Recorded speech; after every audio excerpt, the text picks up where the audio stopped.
presenting Yankee from Olympus, featuring Carl Swenson on the Cavalcade of America, sponsored by E.I. DuPont de Nemours and Company of Wilmington, Delaware, maker of better things for better living through chemistry.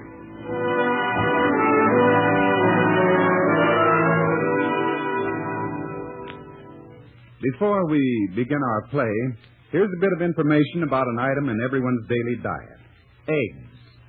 Figures show that the average egg consumption is less than one a day for each American. Yet nutritionists say all of us should eat at least one, or better two, every day in the year. And today, with egg production at an all-time high, enough eggs are available for all of us to take that advice. One reason for this high production is DuPont Delsterol D, activated animal sterol, supplying vitamin D for healthier, more productive hens. And now, for our play. In Arlington National Cemetery tonight, the moon is shining on a marble shaft on which these words are written. Oliver Wendell Holmes, Captain and Brevet Colonel, 20th Massachusetts Volunteer Infantry, Civil War, Justice Supreme Court of the United States, March 1841, March 1935. Judge Holmes belongs to history, but his work lives on, alive and breathing, for the story of Oliver Wendell Holmes is the story of his country. It is a story told simply and movingly by Catherine Drinker Bowen in her best-selling book, Yankee from Olympus. This evening, in a radio adaptation by Isaiah Lee, Cavalcade brings some of the men and women from the pages of Mrs. Bowen's book to tell you about one of the best friends the American people ever had. I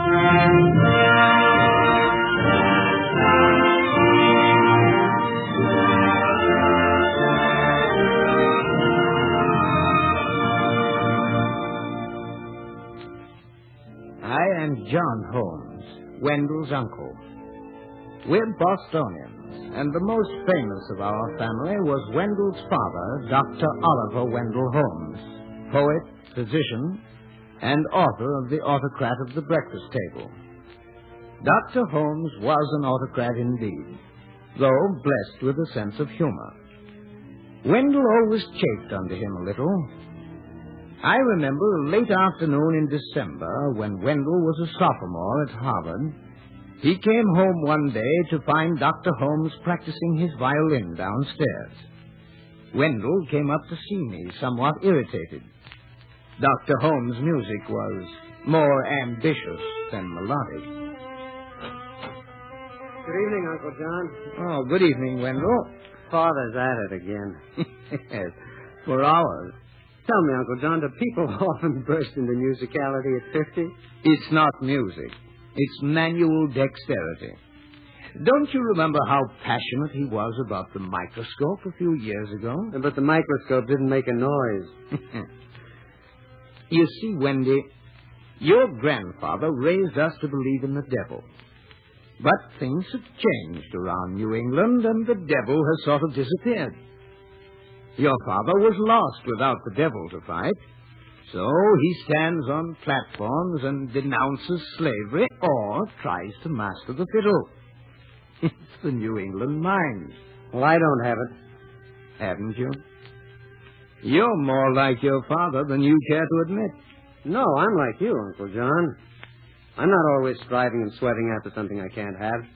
You've something worse, Wendy. You have to know the answers to things. And you're not going to find them in Plato.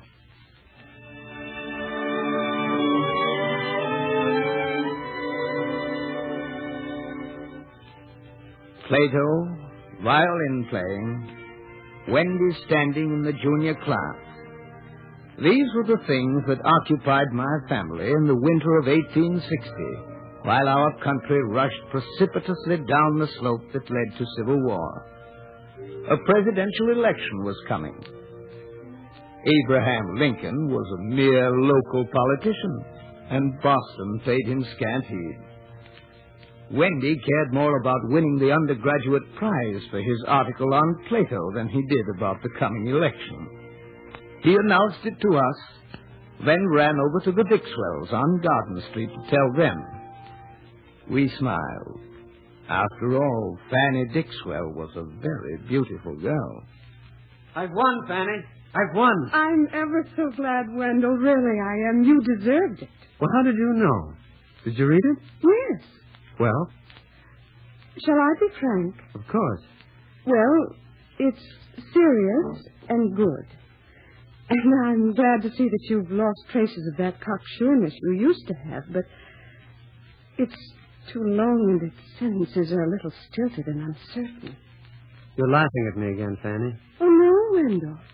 It's just that I'm so fond of you, I think I've a right to be honest. Don't you want me to be? Of course. I want the same right. Go ahead. Fanny, you attack a man's vanity like a she-wolf. You're a Shebus and a witch. And something in that gray-green eye tells me that you were born on a Friday night with a moon at the quarter. You're cleverer than I, Wendell Holmes, but sometimes I think it's going to take you a long time to grow up.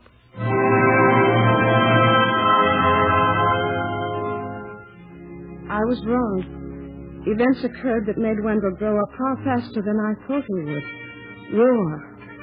War that matures men and makes them old before their time. Wendell joined the Harvard Regiment. While he was away, I'd go to his family's house for breakfast, often waiting and hoping for news. Dr. Holmes always set me at his right. Little more sausage, Fanny? No, thank you, Doctor. You're pale, Fanny. You mustn't worry so much. The war will go better. I had a letter this morning describing the battle. It's been a most horrible defeat. Wendell will be all right. Here's the morning paper, Dr. Holmes. Thank you. May I see it, Doctor, please? It's already opened as the casualties. I'll read them to you. Captain Putnam, right arm amputated. Captain Dreher, carriage painter, Salem, shot in both thighs. O.W. Holmes, Company A, 24, law student, Boston, wounded in abdomen. God! Fanny, don't tell his mother. Promise me. And I promise you something. If we get him home alive, we'll never let him go again.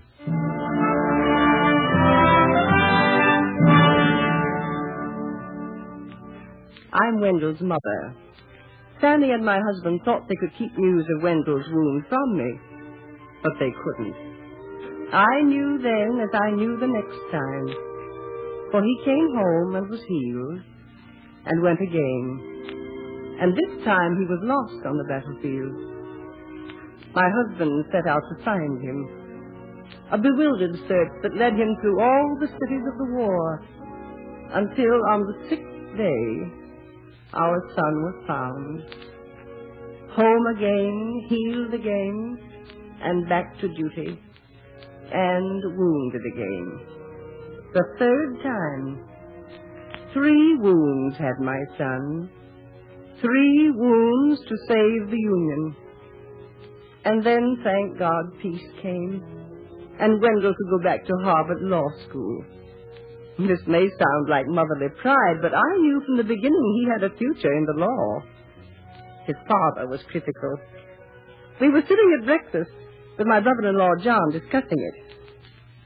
And I hope Wendell's made the right decision returning to the law. Of course he has. He's got a talent for speaking, for public expression and debate that'll be useful when he starts to practice. He's quick, there's no denying that. But once he seizes upon a subject, he cannot let it go. He worries over it until the bare bones show.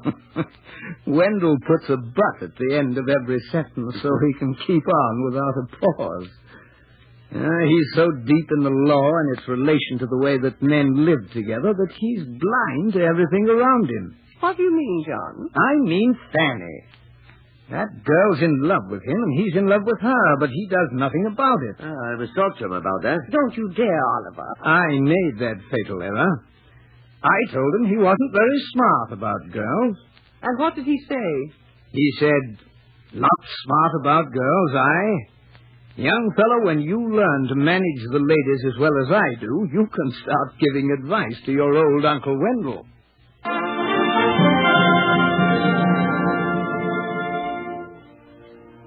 I kept my mouth shut after that.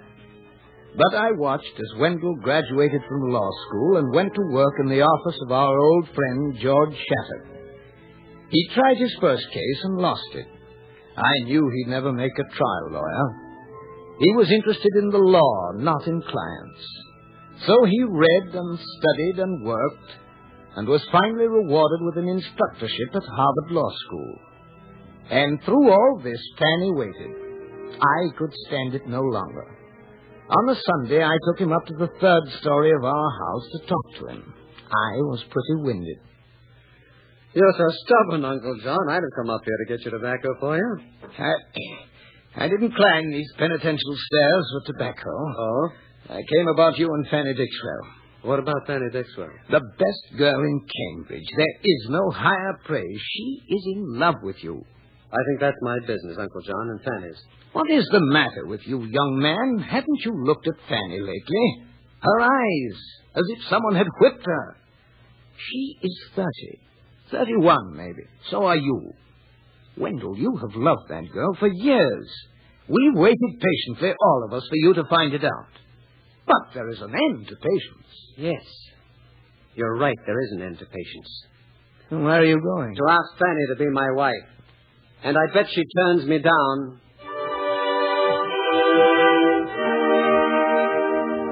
I didn't. We were married, and we went to live with Father and Mother Holmes in a house on Beacon Street. It was money, partly. I didn't like it much. My father-in-law was a great celebrity by now, and we lived in his shadow. Wendell was writing a book of commentary on the law, some of it so technical I couldn't understand it.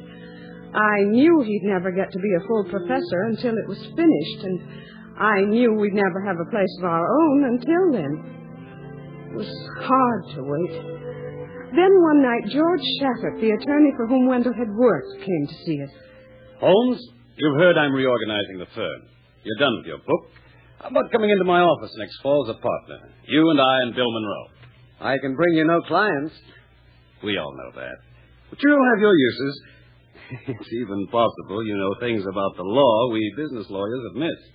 I know some things about the law that ought to be changed. Then change them. How about you, Fanny?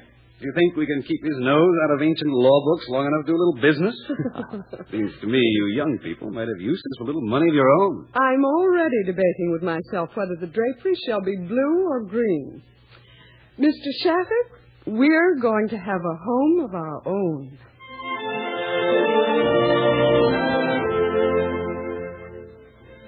But Wendell never warmed to the law. In the years we practiced together, he was more interested in the lectures he was going to give at Harvard on the common law.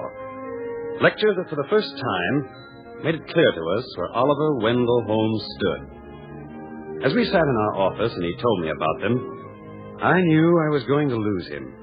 I knew that in his hands lay the beginning of a new idea, a new theory. But still I argued with him.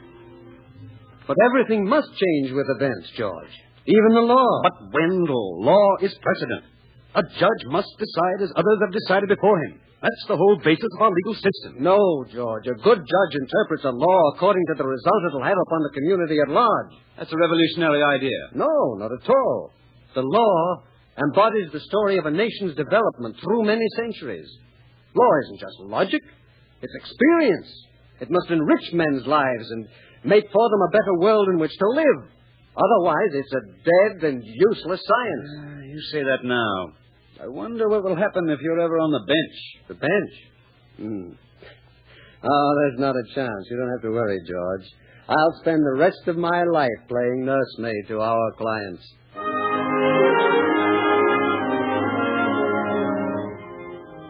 He didn't. He left our firm and accepted a professorship at Harvard, where he could continue his research and study. There, for the first time, he met a thin, black-haired young man with blazing blue eyes. His name was Louis Denbitz Brandeis. He and Wendell became close friends.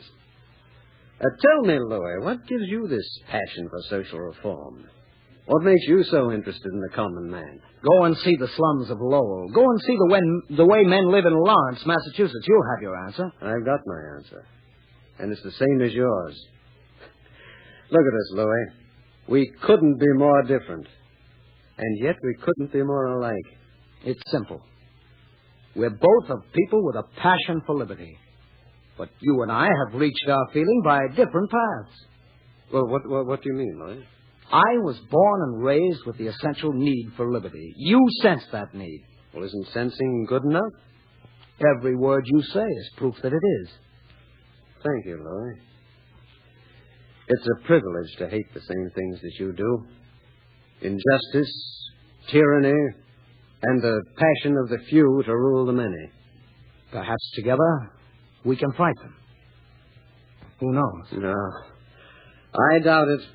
I'm 40 years old, and I'll be Professor Oliver Wendell Holmes of Harvard Law School forever.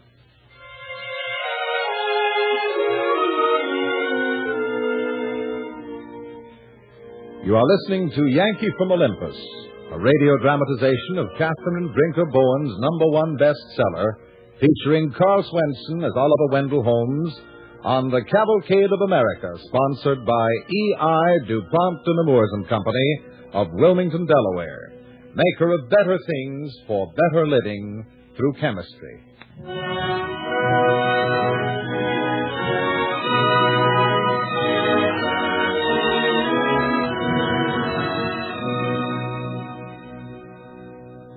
This evening's Cavalcade is the chronicle of Oliver Wendell Holmes, whose passion for justice and profound knowledge of the law made him one of America's greatest jurists and revolutionized our legal concepts of democratic rights. In our Cavalcade play, Holmes, in 1881, at the age of 40, a professor in the Harvard Law School, believes that he will remain there the rest of his life.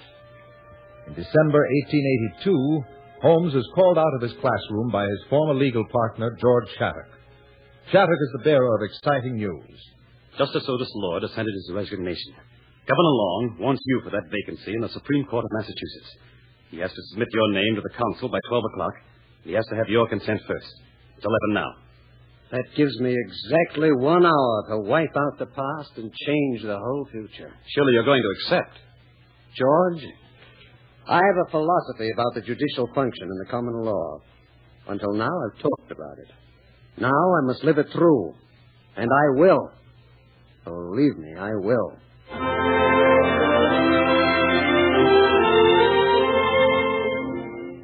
My husband began indeed to live it through.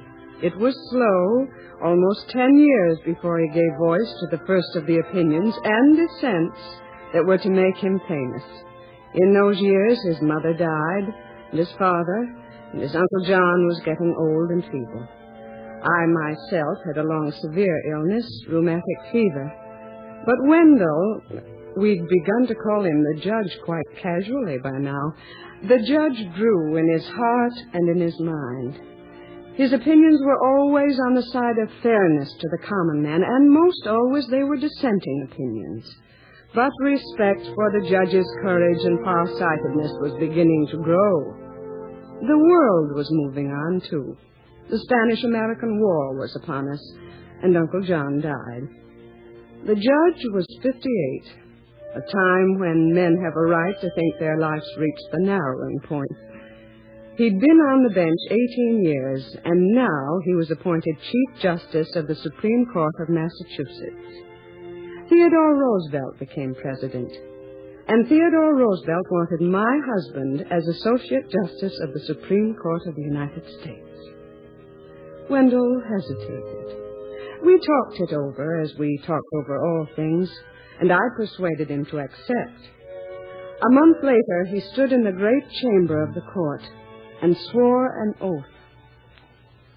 I, Oliver Wendell Holmes, do solemnly swear that I will administer justice without respect to persons, and do equal right to the poor and to the rich, and that I will faithfully and impartially discharge all the duties incumbent upon me as Associate Justice of the Supreme Court of the United States, according to the best of my abilities and understanding, agreeably to the Constitution and laws of the United States.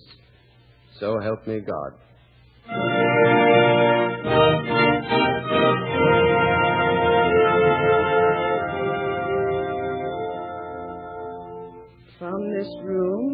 husband was to utter the dissents and decisions that were to make him the champion of the people and of the rights of man. The bailiff spoke through the ears, and my husband answered. Hammer versus Dagenhart. Child labor can be regulated by Congress. Lautner versus New York. The liberty of the citizen to do as he pleases does not mean that he can force other citizens to work 12 hours a day. Abrams versus the United States. Gitlow versus the people of New York. Free speech, like truth itself, cannot be achieved by statute. United States versus Rosika Schwimmer. Free thought, not free thought for those who agree with us, but freedom for the thought that we hate.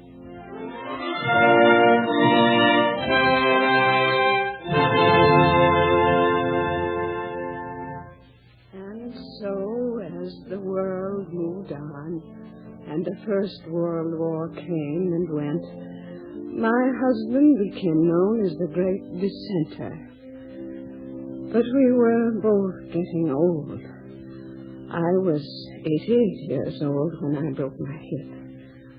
The judge sat at my bedside. Rest, Fanny. Rest. Wendell, remember when you won the undergraduate prize for your article on Plato? You said that I was cocksure and that my sentences were stilted and uncertain. That's because I was young and in love. What I really meant to say was that you would be a great man. Not without you, Fanny. Thank you, Wendell. Promise me something. Anything, Fanny? Be sure to bed down my roses after the frost comes.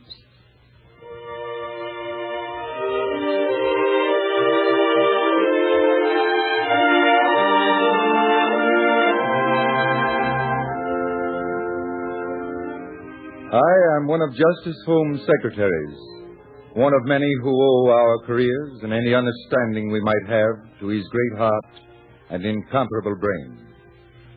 It was hard to watch him growing older after Mrs. Holmes died, but his brain never tired.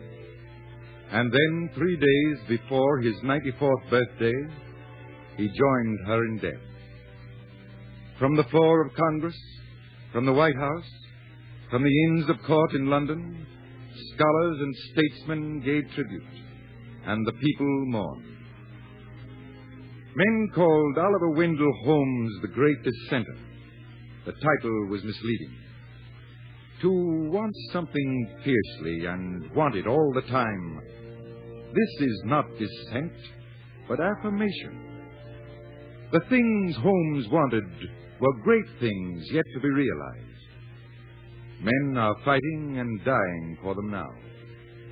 And to them, Oliver Wendell Holmes, the Yankee from Olympus, would say, as he said so often, Whether a man accepts from fortune her spade and will look downward and dig, or from aspiration her axe and cord and will scale the ice, the one and only success which is his to command is to bring to his work a mighty heart.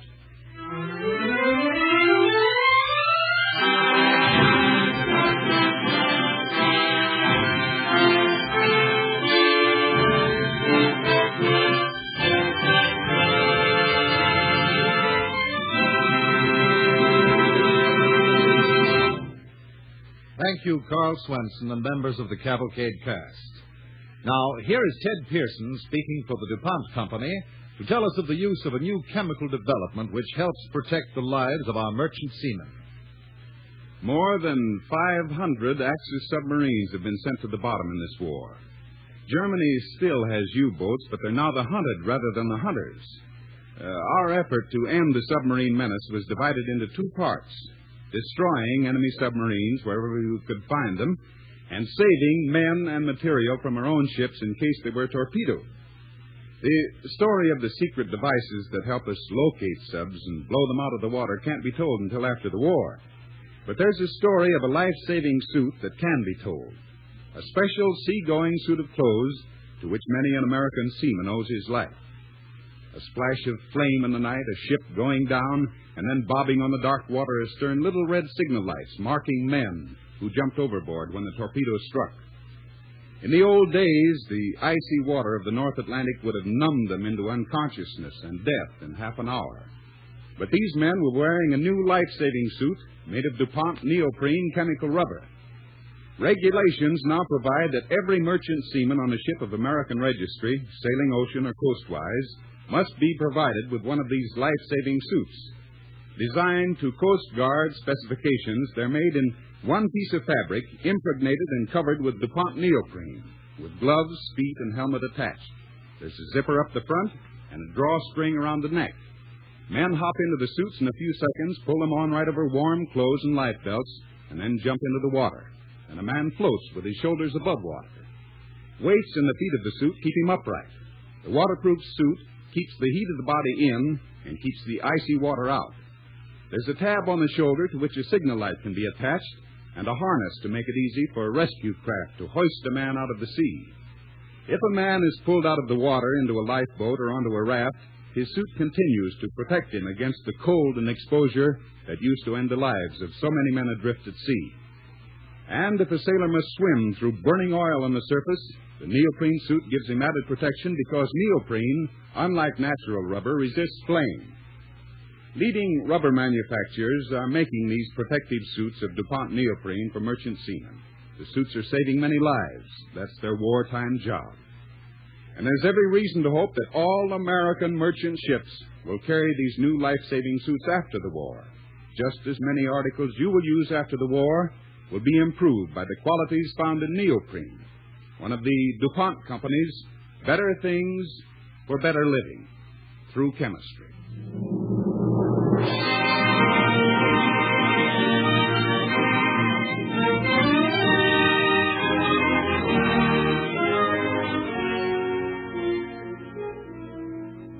Next Monday evening, Cavalcade presents What Makes a Hero, the factual story of Jim Slayton, an infantry corporal in the Army of the United States.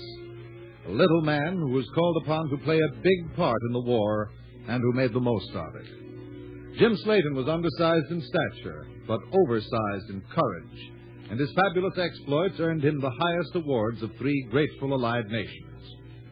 The orchestra and musical score were under the direction of Donald Voorhees.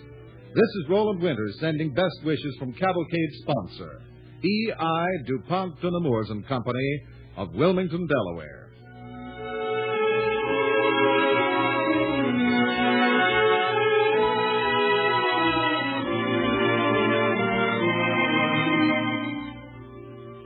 Post-war and reconversion planning are going ahead daily in order to provide civilian jobs as war needs decline. But in spite of the optimism of many Americans about an early end to the war in Europe, the hard truth is that today there are shortages of certain critical war materials, notably bombs, trucks, and tires.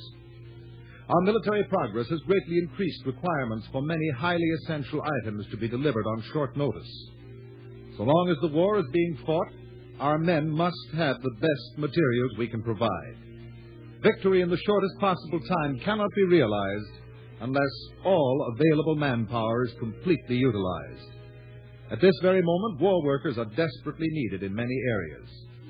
So if you are in or near one of these areas, the commanders of our armed forces urge that you get a war job and stick to it to hasten the day of victory. War production must come first. The Cavalcade of America came to you from New York.